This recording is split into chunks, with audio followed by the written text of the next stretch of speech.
going to disconnect the gas lines. And by the way, this flexible gas line tubing is it's not code in just about any city or municipality that I know of. So we're going to make this, when we repipe it, it's going to be all black iron pipe, hard, rigid pipe, which will be a lot safer.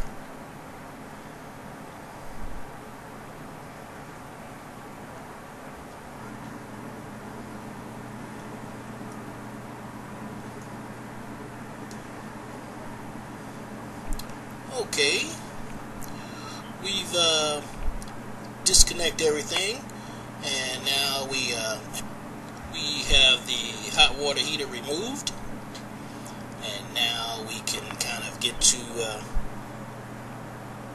all the stuff that was behind it.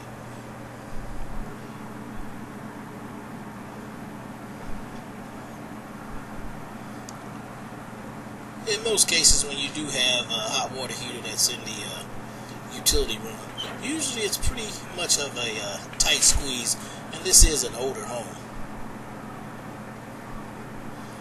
And what we're doing here is we're going to start with the gas lines.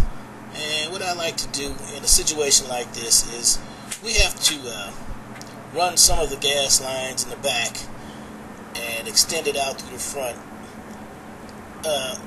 while the hot water heater is not in place, which makes it easiest for us to get to it right now. And once we run the gas lines and get them set up to where we need them, then we'll put the hot water heater back in place and start making all of our other connections.